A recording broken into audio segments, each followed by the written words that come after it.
Today on the podcast, we're talking about OpenAI and all things. We're just sort of like laughing right before we came on because we're like, oh yeah, let's talk about this. And like nothing is working right now. So here's the funny thing. We want to talk about like these ChatGPT connectors, which seemed like such a big deal. And I was reading about it a lot. Jaeden, I think you were too, right? And so Jaeden and I were actually just trying to get it to work live to be like, okay, well, before we film and record this, let's check it out. Neither one of us could get it to work. We restarted. Neither one of us. And then Jaden's like, let me just pull up the tutorial. The tutorial person couldn't get it to work either.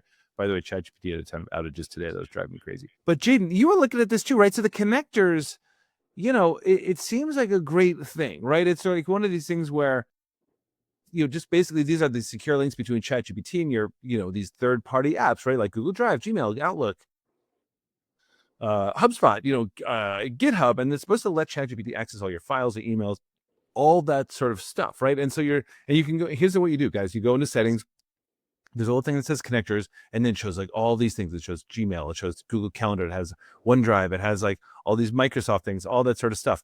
And it's supposed to be this amazing integration. By the way, so I have Pro. Sorry, Jaeden, I'm going off too long because it was just so frustrating to try to. No, you're good. When I was like, what's happening, right? So it's like, it's supposed to be, making sort of like an AI assistant for your, your workspaces outside of ChatGPT. And it's supposed to be able to search your Google Drive. Now, the big thing that I thought was really interesting, and I think this actually does work, is you can now use deep research on your own documents. That's very cool, right? So you can just, there's a little plus button when you go to the sort of the search bar, the context bar kind of thing. And then you can do deep research on your own documents. That's awesome. The rest of it, Jaeden, is it just me? It doesn't seem to work for me. No, I think that it's interesting, and we still want to talk about it today because I think it's indicative of what happens with a lot of AI companies.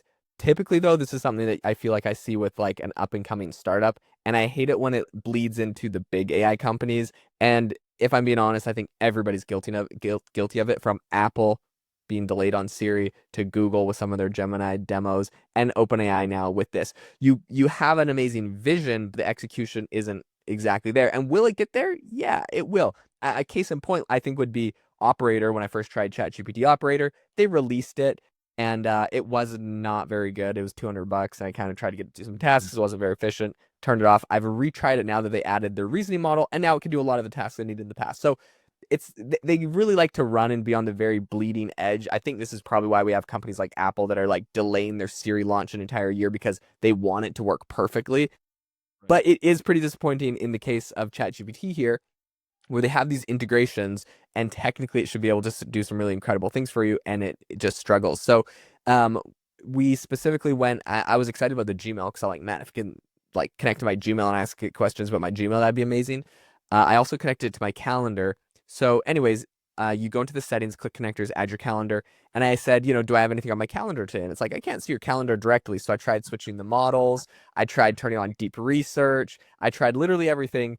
And finally, it just kept telling me it couldn't access my calendar. And at the very end, when I was like, deep research, take all the time you want in the world, figure out how to connect to my calendar, it spent 6 minutes and wrote me a big fancy document that's like, open Google Calendar, go to today's date, view today's agenda, check your events. It's like, thank you for telling me how to do the task I asked you to do for me. You gotta be kidding me. It's just so frustrating. And it's one of these things, again, where, OpenAI was sort of known for not doing this. You know what I mean? Yeah. Like, they were known for sort of being like, hey, Sora, or whatever. Like, like just sort of like telling you something's out, and then like right away you could do it. So I can see where this is going to be unbelievably useful. And especially, and this isn't an episode on agents or anything like that. I love that Jaeden messes around with Operator. He plays around with more than I do. But it's just, and that's like the AI agent where it like literally takes over your browser. And so you say like, hey, buy me, Mets tickets for a Sunday in June, under $80 or whatever. And it'll just go off and start doing it, which is unbelievable, right? But, the best working agents right now, if you can call them that, are the deep research agents, right? Like they go off and they do a tremendous amount of work. They're extremely powerful. And so when you have access to deep research, have the ability to have deep research access your own documents rather than just going out into the world and say, hey, do this competitive analysis for me or something like that on this company or this series of companies. And instead, you can actually go into your own documents on Gmail or on OneDrive or whatever it is, on Google Drive or OneDrive or whatever, and say, hey, you see what I'm doing here? Like, do some deep research on this, like help me figure out like a new pricing model, whatever. That's unbelievably helpful. And that's sort of like where I think agents are going and all that kind of stuff. And that's what Microsoft has done too. That's the whole point of Copilot, is that everything's integrated. The problem with this is not that. The problem is when they have, they have all the logos. Again, you and I were doing this together right before the show. We were like going into settings, we were clicking on them, we were giving it permission, all that sort of stuff, and nothing was happening. And again, maybe by the time people are hearing this, they're like, what are you talking about? I've been using it all the time. I have not been able to figure it out, and Jaeden and I are not terrible at figuring this stuff out. So I don't know. I don't get it. Yeah, so this one I think is a dud, but I will tell you what is not a dud, and I want to show you exactly what I've done this week that is pretty cool with ChatGPT Operator. So this is one that the update came out a while ago, and I sort of, here's the problem, I think. I feel like it's a little bit of the boy who cried wolf when they put out these updates and these announcements, and they say like, hey, we could do this super cool thing if you connect your Gmail and your calendar. And it is a bit of energy and effort to go in there and connect it and try to figure out how to get it working. And if it doesn't work properly because they're like, well, you can connect it, but you can't quite use it yet, or whatever ridiculous reason they have, I think people get burnt and they don't want to test out the latest and greatest with AI. So then they end up just listening to our podcast and they hope that we go and test out a lot of things. And we're going to tell you guys when things are working and when they're not working, which I guess isn't the end of the world, but I wish everyone was testing out everything new all the time, that it worked all the time. But anyways, this isn't the world. So the one that does work, though, quite well now is ChatGPT Operator. It's $200 a month. I want to tell you a prompt that I gave it and what I got it to do recently that I was blown away because it worked for 29 minutes for me, and it was absolutely amazing. So essentially what I wanted to do, I created a podcast network. It's a separate project, but essentially I created like a whole bunch of full podcasts. I would record one episode. It's actually a project my wife's working on. So she'd record a podcast episode, and then I'll use Operator to post that same episode to all 20 podcasts. It will change the title. It will change the description, but it's the same file that gets uploaded. So it's slightly different, but it's the same file, and it's essentially just using all of the SEO from all of the titles of the different podcasts. Okay, so that's a project.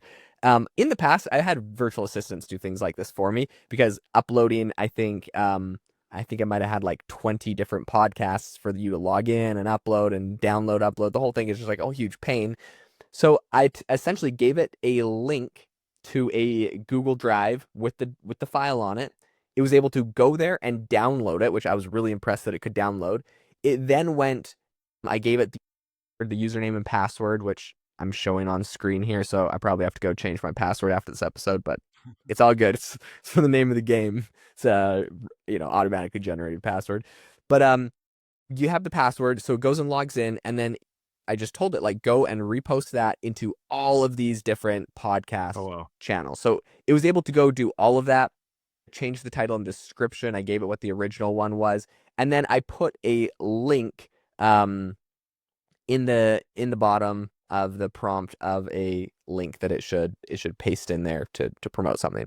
So it went and worked for a couple seconds, and then I added one input, which this is I think what actually saved me, and this is what I would recommend everyone that uses ChatGPT Operator do.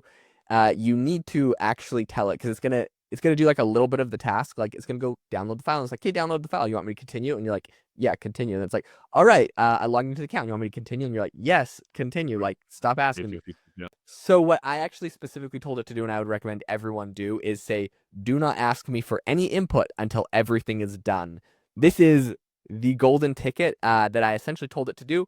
After that, I got this thing to work for 29 minutes. It uploaded all of the podcasts, did all the titles and descriptions, everything I wanted, and it saved me like 30 minutes of work. So I would say this is a pretty successful run, but just like this new ChatGPT integration thing, when it first came out, this thing wasn't able to do this. Now they've made some updates and it is able to. No, it's amazing. And so let me ask you this about Operator then. Sort of like, what has been your experience in terms of like what kind of tasks to do it? Is it just like sheer sort of like dumb repetitive things, which is just sort of like a copy paste kind of thing? Is that how you think about it? That's what I've basically been getting it to do so far, and maybe it could do better things, but I just don't know if I quite trust it yet, if I'm being 100% honest. But like it can do that, and it did save me 30 minutes. So like, was it worth Yeah. $200? Yeah, probably for my 30 minutes I already saved. And I got it to about like 4 different things like this. Mhm. What I do to make this useful, and when the model gets better and better, I can use it, is I'm actually creating SOPs or just documents with these prompts in there where you can essentially just copy and paste the prompt in. Eventually, I'm not even going to do this. I'd probably pass a task like this off to a virtual assistant. But now my virtual assistants can be doing like 10 things at once because they could use Operator to run all of their tasks instead of them having to manually copy and paste this. So I think it'll speed them up a whole bunch. And in addition, if you have someone that has unstable internet, or slow internet, when I give them a task like download a big huge file and upload it again, it takes them forever in the Philippines. But ChatGPT Operator is running off of a data center in, Pennsylvania or something with super fast internet that can download 10 gigs in 2 seconds. So there's a Wow. lot of big perks to this. That's really, really cool. Do you find that how important is like the prompt in all of this? Is that sort of the Yeah, keys? the prompt is the key, and so this is what you have to do. This is the interesting thing about ChatGPT Operator. You tell it to do something. So, like for example, posting this. This was maybe my 3rd attempt. You tell it to do it, and then it has a screen where you can watch its mouse clicking around and doing the task, and you can see where it gets hung up on something. I might have said like, go to this website and post this thing. Well, it didn't know it had to log into the website, so then I'm like, go to this website, click the login button, and then here's the password, and then go do the thing. Okay. So like you watch it and it might make a couple blips, but once you watch it do the whole process once, if it's something that you need to do a lot and it's repetitive, that's kind of what I'm using it for, is like things that it could automate and do it a ton. So that's Amazing. that's kind of how I think about it. The prompt does matter. You do have to work it a little bit, but if you have anything repetitive that you have to do, I would probably put ChatGPT Operator on it. It's unbelievable, and we can wrap this up. But Jaeden, this has turned into such a cool episode about Operator, because like that's the thing, like we never want to fall into this trap of like, oh, this thing isn't working. I do think the integrations are cool, the connectors are cool, but to me, like the big winner here is Operator, right? Yeah, 100%. Hey, if you guys enjoyed the episode today, there's something that you would probably enjoy 10 times more, and that is Conor's AI mindset course. This is something that Mm. 10 times more, I'm not joking. This is something that he has poured his heart and soul in, blood, sweat, and tears. I won't tell you about the blood, but there was a lot of sweat and tears. And he essentially created a really incredible framework that I've heard from a lot of people at massive organizations and small organizations that have used to change the way they think about AI. The number one thing I think I hear the most from people that they love is not just using it for themselves, which is quite true, but actually you can get a corporate license from Conor, so your whole organization can get access to this. And I know from my own personal experience working inside of corporate departments, a lot of times you might be great. And like, if you're listening to this podcast, you're probably pretty advanced on everything going on with AI, but your coworkers might not be. And so I think this is really honestly a huge benefit to your entire organization. I would bring it up with your manager, or if you are the manager, just go ahead and get this for your whole department, because it's going to make a massive impact on how productive your entire organization is, how they think about AI, how they use it, and really the framework to when and how to use AI tools. So if you're interested in that, there's a link in the description. Highly recommended. Thanks so much for tuning in, and I will catch you next time.